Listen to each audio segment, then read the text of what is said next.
have the shed outside of this RV. It's not an RV, it's well, it's a park model and that we just bought. And anyway, we have to do flooring and we have to do siding and stuff like that. So we are looking at flooring right now. This is a solid piece of vinyl. And this one here is 6 feet by 8 feet. That right, exactly. So we're in a store right now shopping for flooring, and I'm taking over. In any event, this is a one full sheet of vinyl. It's a 6 by 8. It's $19.99. This is one option that you can do. However, I think it's going to be more time consuming, and there's a lot of energy put into it because this is in self-stick. You have to put glue down, then you have to make sure you level it, make sure the glue adheres to this and to the ground. But it is an option. So this is a 6 by 8, so probably we need, it's a 10 by 16 space. So you have to work that around to make sure that it fit right. They have longer ones here. This is an 8 by 12 for $50, $49.99. Not bad. Again, it's an 8 by 12, so you're not filling the whole space of the shed of by 10 by 16. So again, you'd have to do something around the borders. But if you come this way, you can go see some. Well, before you go, we'd have to buy 2 of those. Yes. And there'd be a split down the center, and that would be $100.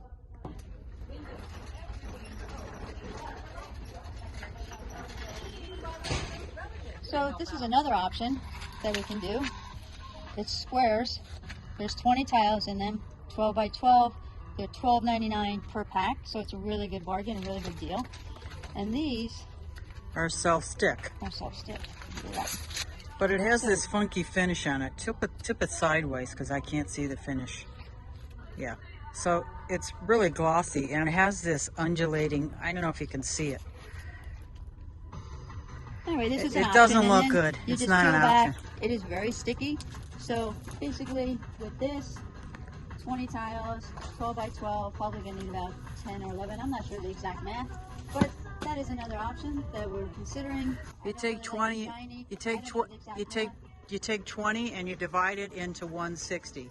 So that's 8 boxes at $13.99, which I think is around, well, I don't know, I'll add that up later. Here's another square. If I can get it out to show you that's not sticky. I mean, it's not sticky. It's not shiny. And these are much nicer. And if I put it on the ground, you'll see kind of what it looks like.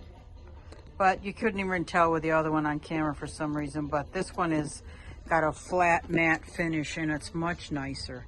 So it doesn't have that glossy look. So and these are $12.99, so about $13 a piece.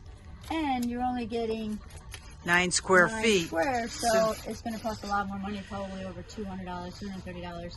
It is an option, but probably not one that we're going to go with. Over here, we have vertical planks. So this is also an option. Pretty cool. And we like this gray. I like that gray. They're long. They're $15 per pack. You're going to get how many? 15 square feet. Self-adhesive, which is really cool. And it's 15 square feet, so you divide 15 into 160. It's about 10, and so it's about 130. Yeah. I'm guesstimating. So, and these look really nice on the floor. And these are not glossy either. There's a slight sheen, but nothing like those other ones.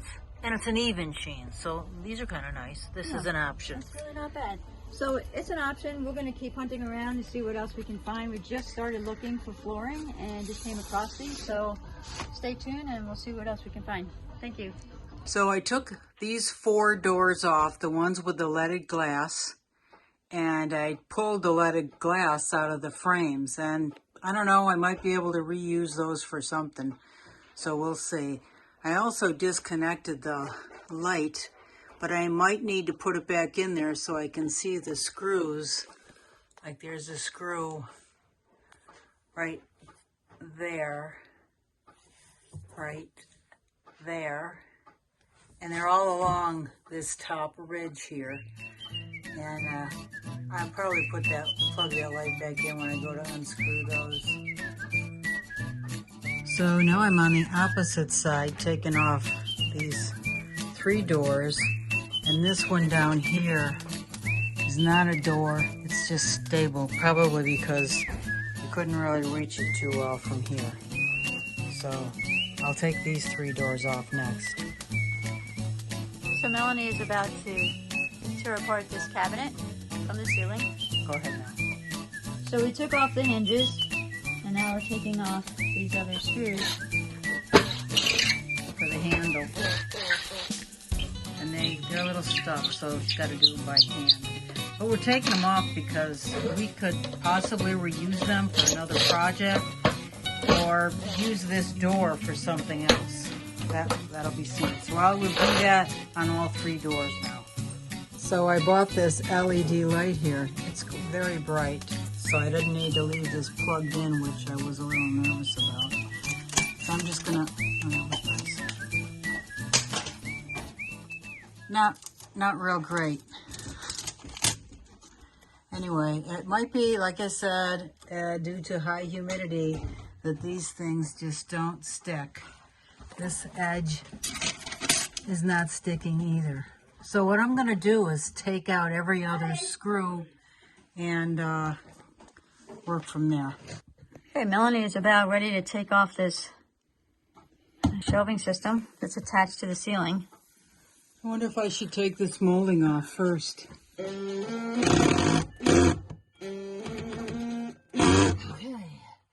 Oh, it's a different kind of head. All right, it's a square head, so it looks like I have to, they're all square heads, so I have to come back. Although I thought I got, let me see if I can get this one out, even though it's a square. Voila! It's down! And it's all open. Oh, I love it. You can see through now into the kitchen from the sitting area. It's much wider now. Just open space, so you can sit at the kitchen here, and you can easily talk to somebody who's cooking you a nice meal for dinner or a nice breakfast. And so it opened it all up. Now you can see the cabinets in the kitchen, and you can see It totally opened up the space. So And it this took is it from the 1960s to the 2020s. So here's where it was, here. And we'll need to do a little fit up with the ceiling. And here, See if hopefully that'll something- peel off of there. What? See if that This? funky, yeah, see if that'll No, peel off. it's actually the original wall. This is different. This was added on afterwards. So we'll probably do something really cool on this wall. I don't know what, but it'd be a nice accent wall because it definitely needs to cover this. And over here, maybe we'll do a backsplash along the wall as well. Got a little backsplash here. So is that indented or is original. it flush? So here, you can see it peels off a little bit. Well, maybe they So this painted is it. above. Yeah, Maybe they just painted that. No, this is like the original. Well, maybe they painted this wall.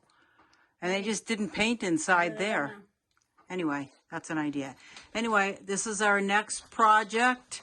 We're going to finish this off, so hang in there. We'll get to it.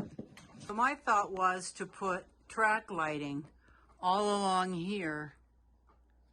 And so this island, countertop, whatever, could be lit. Okay, but I disagree with that because we already have track lighting there. There's no outlet here. There's no electricity running here, only on the wall. And I may want to put a sconce there or something, but see that track lighting there? I pull that all the way over to the end and then shine down on here. The other one as well is hitting the wall, shine down on the sink, and all of a sudden your kitchen's going to be opened up. And my thought is, just leave that track lighting where it is. Yeah, I agree with that. And put new track lighting here. I got power right there. I got this black line coming out of here is power. The outlet above it is power. But in order to run this black line here that's on the wall up into the ceiling, you're going to have to get up into the crawl space and make a hole there. So and do what? that. So what I was thinking of, instead of doing that, because I think aesthetically a track lighting here is going to block your vision here. It's going to close it in again because now we just opened it up. Now you have a nice clear vision of your kitchen. And Whereas if you put a track light there, I don't it think blocks down, it'll close it in unnecessary. I don't think it'll block it. Anyway, we're going to continue to think about that.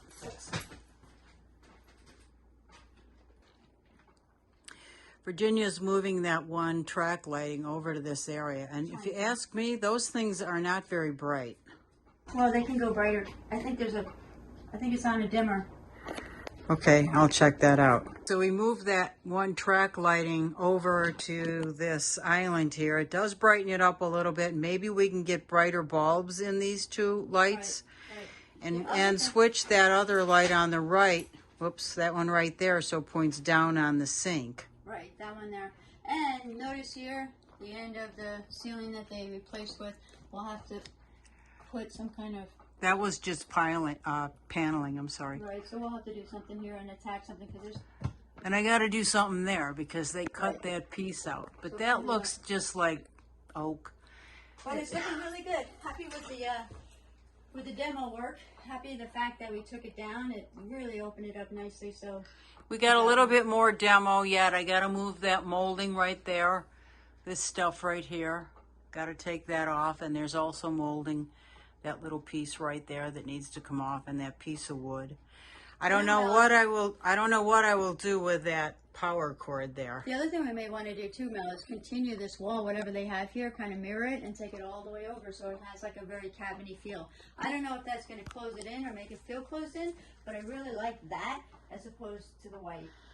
Yeah, but I think it will close it in. White opens up the space, and which is why we took this out in the first place. I'm 5'4" in a good day, and I can touch the ceiling. So you're right. If we close it in, not a good plan. I mean, as it is, this looks a little closed in the kitchen, but I don't mind the transition between this area and the ceiling. Okay, I'm moving stuff.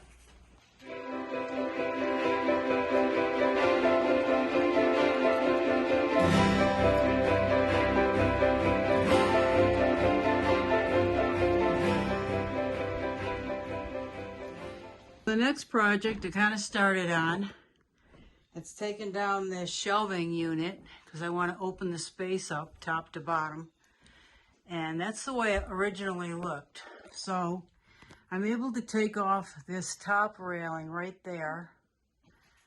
And I'm thinking somehow getting in there because that's a buried cavity.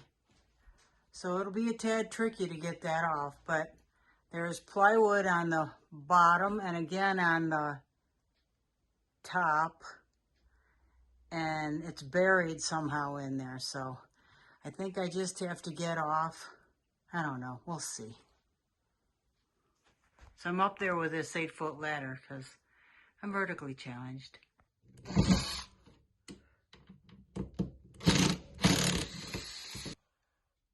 One there, I can reach a few from here, and man is it dusty.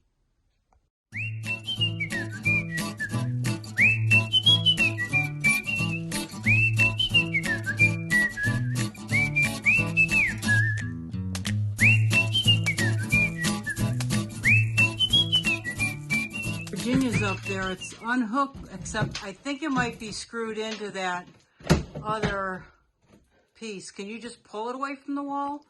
I'm trying. It's hitting that wall. Can you pull? You can't pull out from that? It's not going to go? Yeah, can you get it? Do you need a hammer? Maybe. Here's a hammer. So how do I do this?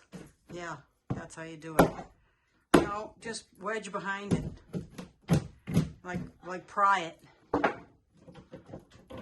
Maybe not. Okay, that's one of those questions. What do you mean by prying? Like leverage? No, here, stop. Leverage is, well, it's Virginia. Get the claw behind it and go like that on the wall. Okay, not there, right there. That is keeping it from coming down, that board. Okay, so I want to show you something. This is the difference between me and Melanie. This is Virginia. And the garbage. Melanie said we can repurpose that. She's absolutely right. So we're going to take this back inside the house and probably use it somewhere else. But it's a little beat, but she can allow it just a little. So don't throw anything away unless you consult with your other building partner. Thank you. In fact, I might be able to repurpose some of this thing. So we'll probably bring that back in the house so it doesn't get rained on. Okay, let me see the drill bit length. The drill bit length on that is, it's probably 1.5 inches, tops 2 inches, but there are longer drill bit pieces, and sometimes they help you get into spots more easily. Like this. Yeah, when they're when they're a bit challenging. Is that it? Yeah, I think so. Okay, we're gonna take this down now. Hold on a minute. I gotta take these pieces off. Let me get a 5 I in think one. it's screwed in. This is one of the best ways to move a ladder. Go inside, watch your ceiling. Watch your fan. It's a lot easier to move it on the inside than wrestling with it. I think I'm going to turn it around now so that you can get in the corner. Okay. Well, you got to get those other ones closer to the end here first, so that's not a good position. I can use this other ladder. You can reach that? Mm-hmm. Okay. So we'll try. All right, I'll let you do that one first then.